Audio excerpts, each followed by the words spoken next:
Everybody doing? Do my best radio fade there. I used to do some radio back in the Aspen days. There's a reason I don't do it anymore. Probably because of what I did in my Aspen days. Welcome to another episode of the, I don't really know what to call this, song by song episodes from the Beauty and Ruin record. Those of you who haven't joined us before, I'm going to give you the quick thing and then I'll move on because I know some of you have been here before and I don't want to waste your time. My granddad wrote books. This was his last one. It was called Of What Was, Nothing Is Left. And this little I don't know what that's called. It's above the thing, so it's not really a subtitle. A suspense-packed tale of Arkansas.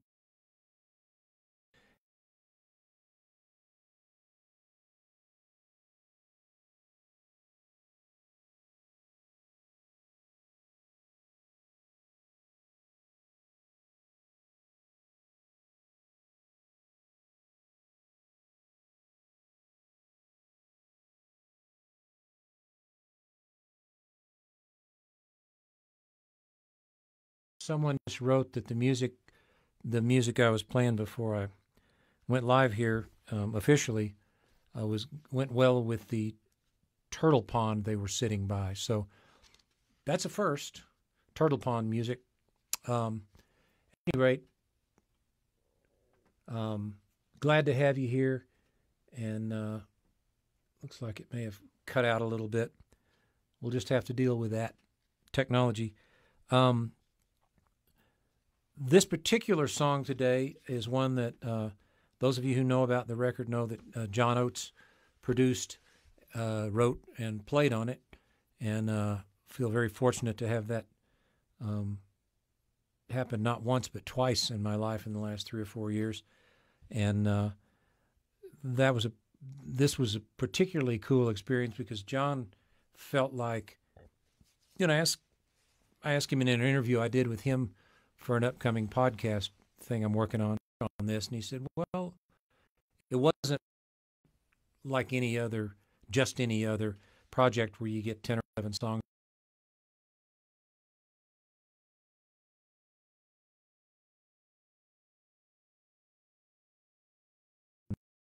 So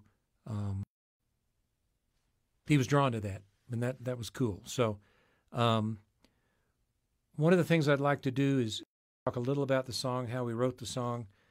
This is called The Road to Jubilee, is the one we're working on tonight.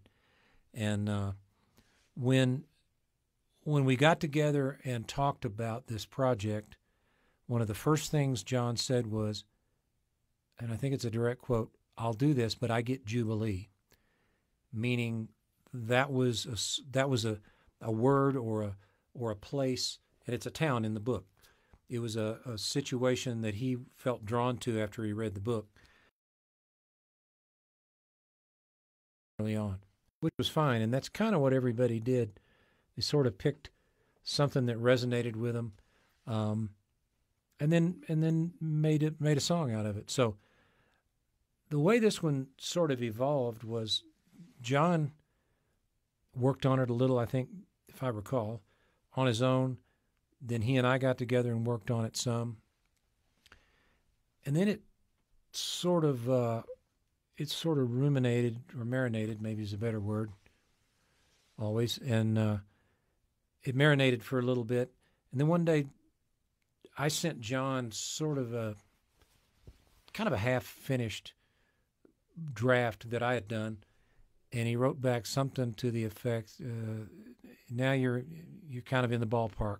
That's kind of what he was thinking about. So then he calls one day and he said, let's get Jim Lauderdale involved. And those of you who are familiar with country and Americana music in Nashville know Jim Lauderdale is a force to be reckoned with, great singer-songwriter and a superhuman being.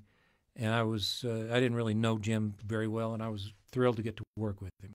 So we got together, I think April 2 years ago, because it popped up.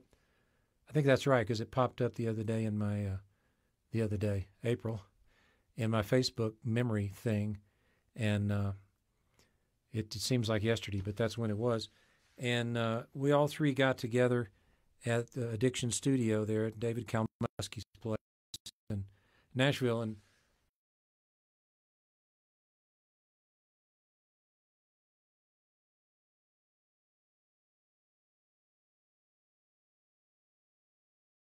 that metaphorically to get us to a point where we had the ideas together and all the verbiage. And one of the things I've noticed reading the book again and looking at the lyrics before I came on here tonight was there's a lot of imagery that John, ultimately I think John came up with for this song out of the book.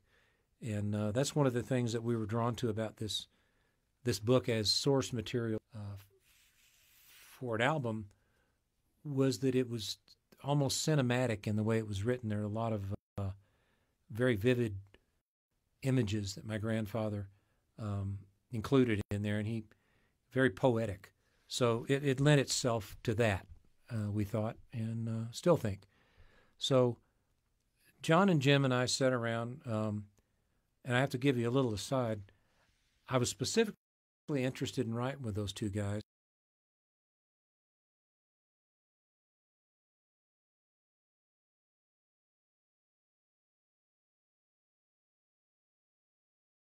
But they had a really good time doing it. And you might as well have fun with this stuff. And yeah, it's serious business, but you got to have some laughs along the way, and you got to get to know people and come away better for it. I remember early on talking to John about working on a record several years ago, the Head and Heart album that we worked on together.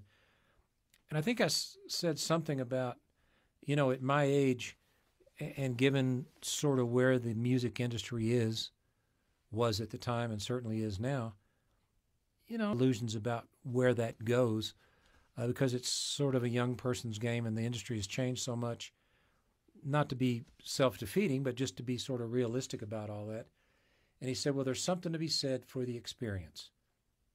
And that's true of everything, I think, and specifically in at least in my case, it's true of writing songs and recording songs and playing in a band and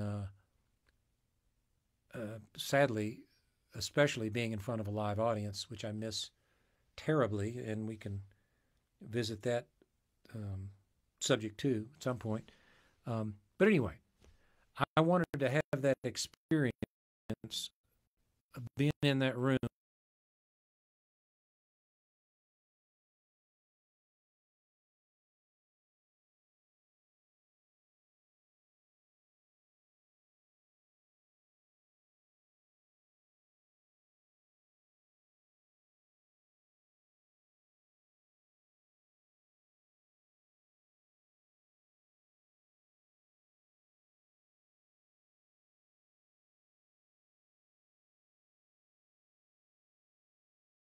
and I was here, just to my right. There was a coffee table and then kind of a love seat or a sofa across from us, and Jim Lauderdale sat there.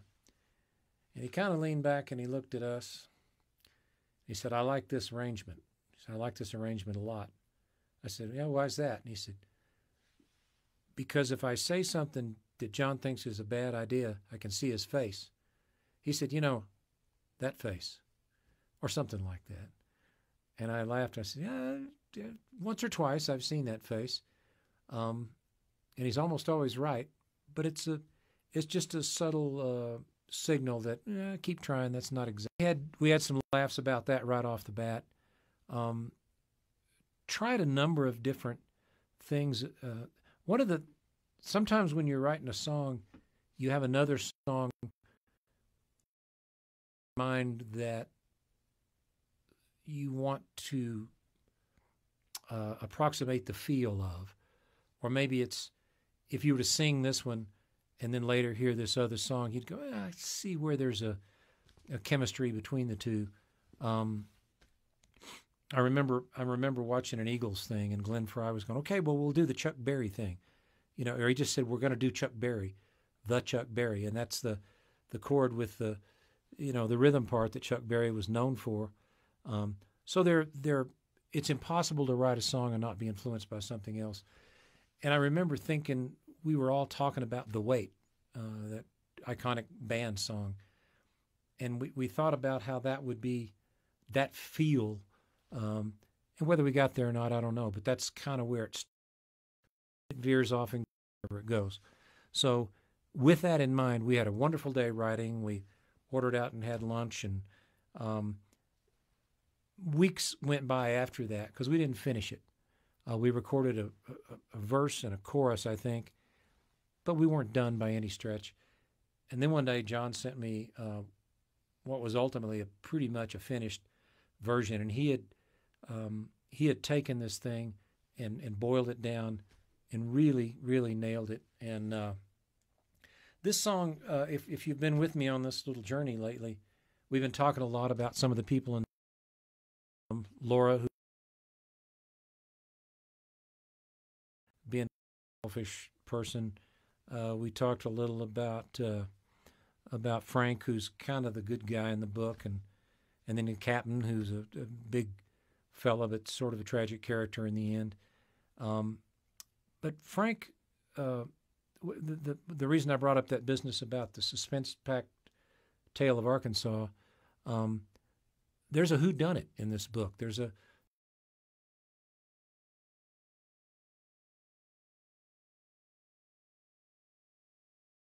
on that.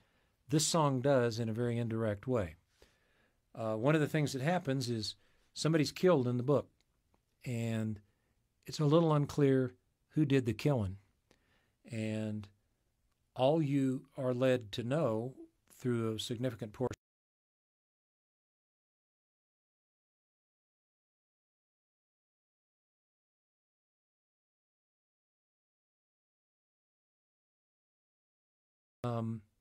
so that's, I'm going to read from the book in a minute. One of the things that happened, this song was recorded in the last batch of songs, and it had to do with, we got held up by my surgery and that sort of thing in August of 18. And so when we came back for the last session, I think there were 4 songs we had to do yet, and 2 of the guys that were in the original house, or the original band that we were using, a session band for these songs, they weren't available. And so lined us up. There was a drummer and a bass player that weren't available. So Steve Mackey was out playing with Peter Frampton, and Greg Morrow was out playing with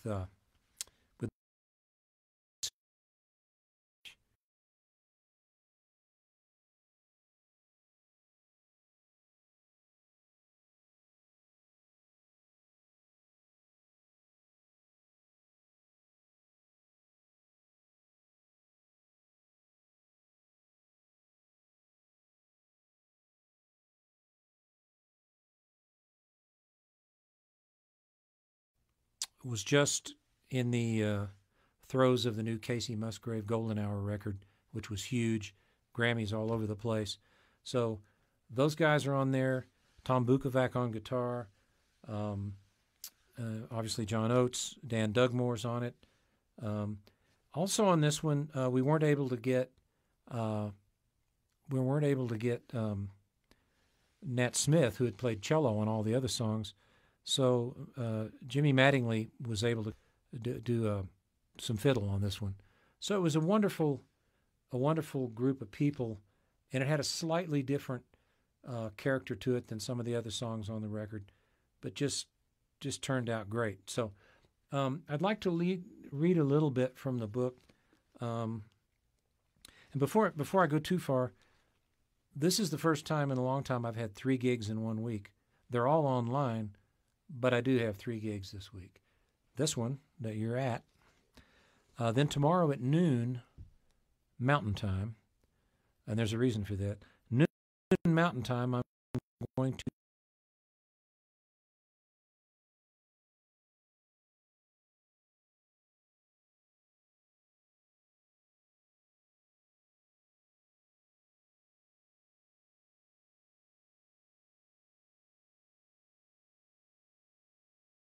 stage, because we can't live stream on 2 Zoom pages, and if we did it at 7 o'clock my time, it'd be 1 in the morning or 2 in the morning there. Anyway, we're going to try it. So her name is Martha Healy. Her page is Martha L. Healy, Healy. If you'd go to that page and like it, first of all, she's a marvelous person and a wonderful singer-songwriter. Then you can see how that whole thing's going to work midday tomorrow. Streaming live on the page of The Boot, which is a country website, and they've asked me kindly to come on there and do about a half an hour music at 7 o'clock Mountain Time. So it's a lot of gigs in 24 hours, but I can do it. And I don't have to leave this room. My only trepidation is a guy's coming to cut down a dead tree tomorrow, and there could be some chainsaw action in the background, but hopefully that won't be a problem. All right, we're in chapter 17, so we're getting close to the end of the book here in this particular episode. And what we have here is Frank is in jail, and we're not sure, but we're pretty sure Frank didn't kill anybody. So I'm going to start with Frank as he wakes up in the morning, and the song "The Road to Jubilee" is essentially a meditation on him being in behind bars, incarcerated, and dreaming about the day he's going to get to go home to Jubilee. So that kind of sums it up. But there's a lot of imagery in the song along the way, as if you're kind of walking down the road to Jubilee. So I'm going to read from the book. It struck me as strange to look through the bars of my cell the next morning and see the sun come up. The trial was over. That was something to burn a candle and say a prayer about. Now I could get back to being me. They had hustled me, calmed down from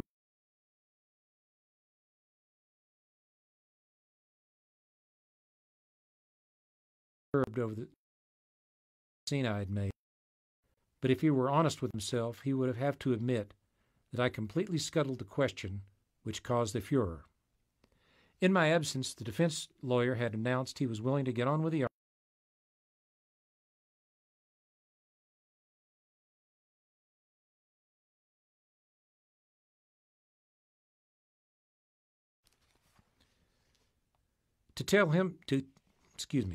To hear him tell it, I had committed the crime of the century. He paced, he raved, he ranted. The listeners were led to believe that there was no parallel in all the annals of law violation. I had murdered a man in cold blood, a man who had no blemish on his character, who had never lifted his hand to do any but charitable deeds. To turn me loose on society would be the same as releasing a mad dog. And why did I commit this dastardly crime? There was no motive given, and rightly so. For who could find a motive for the killing of an innocent man, unless he were the very incarnation of the devil himself?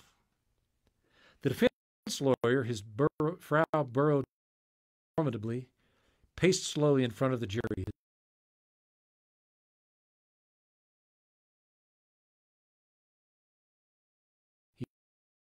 But he was wrong. A strong one. Of the trial.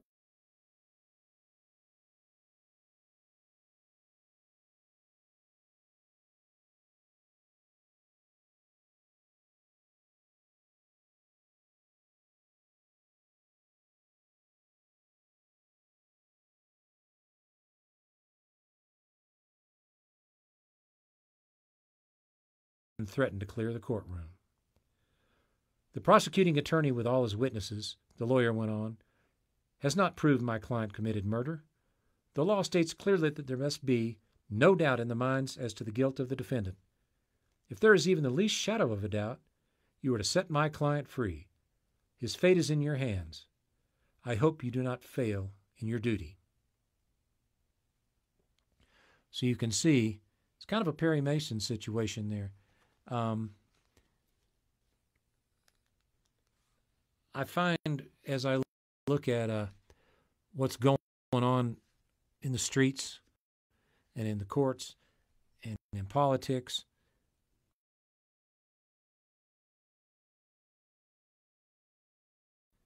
there's a lot that just seems to repeat. Okay, I'm going to read just a little more, then I'll play you the song. The jury was out 1 hour by the courtroom clock. I failed to see why. Maybe they had trouble trying to decide whether to let me hang or get the misery over with, or send me up for life and prolong the agony.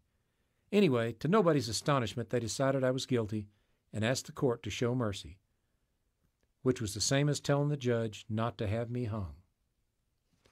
So you can see Frank didn't feel like he stood much of a chance. And, you know, that's the way it is.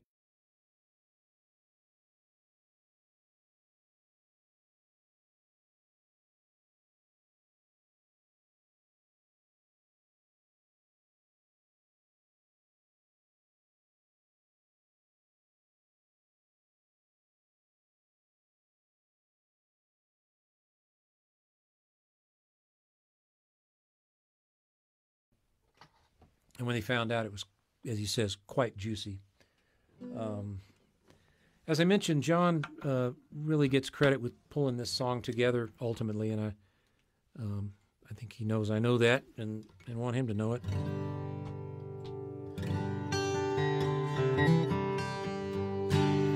But there's a lot of imagery in the book, and I think he did a really good job. We all pitched in, but I think he did a good job of pulling it all together. So I'd like to play this song for you and send you on your way tonight with it's a little more of a hopeful song than some of the stuff I've been doing. It almost has a hymn-like quality to it on the record. It's a big song. It's a big sounding song, and it turned out really nice, and we're really, really pleased with it. So I want to thank you for joining me on this journey. And again, noon to Mountain Time on Martha L. Healy page on Facebook. We'll see how that goes, because that involves not just Facebook, but Zoom and Facebook. And we can't play together because there's 5,000 miles of digital latency there that I don't think we can overcome. I don't know. We'll try. And then tomorrow night on The Boot, which if you go to their Facebook page, and I believe it's just The Boot, and you can like that page, and I'll be there for a little bit tomorrow night at 7 Mountain Time. So it's a lot going on. Next Tuesday night, I will be in Nashville because I got to go down and check on things there. And I probably won't be here in this setting, but I'm going to take my camera and my computer and my phone, and we're going to see if we can do it from down there. So the setting will be different, but I'm going to try to do it again, just like we've been doing it. It's been a lot of fun. This is Road to Jubilee. Now I dream about the big house by the side of Laurel Creek. We're sitting there,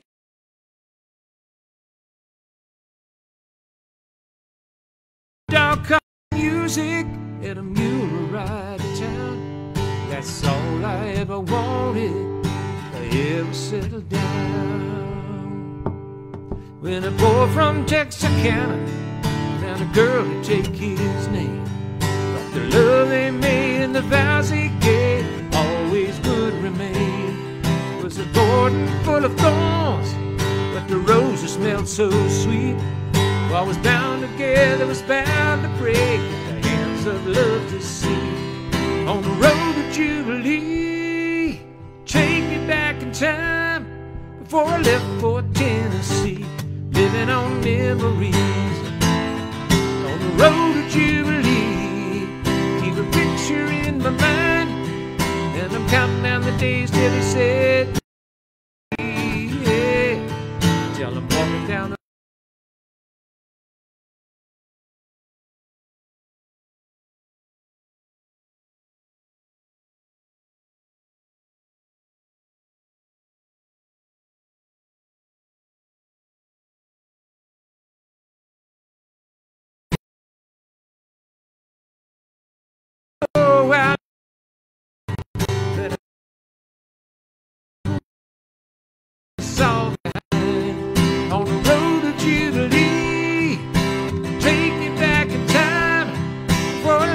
Nashville, Tennessee, living on memories, on the road to Jubilee.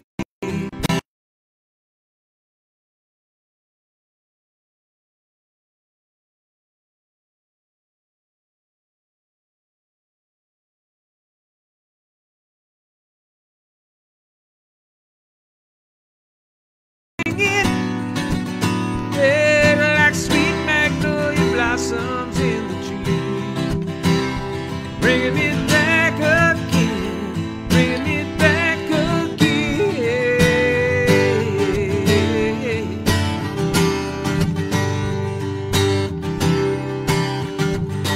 Yeah, yeah, yeah.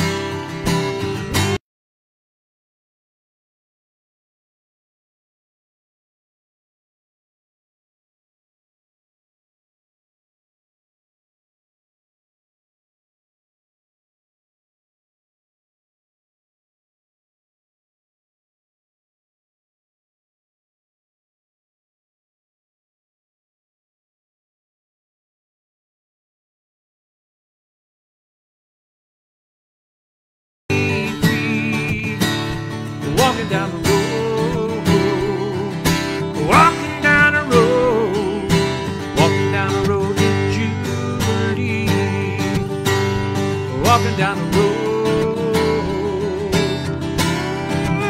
Yeah, yeah, take me back, oh, take me back in time. Oh, Jubilee, yeah.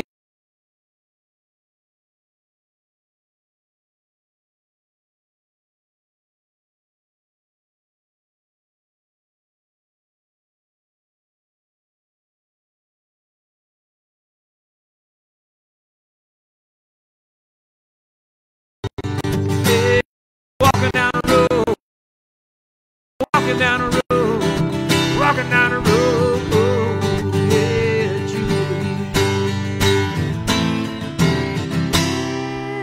Walking down the road, walking down the road to Jubilee.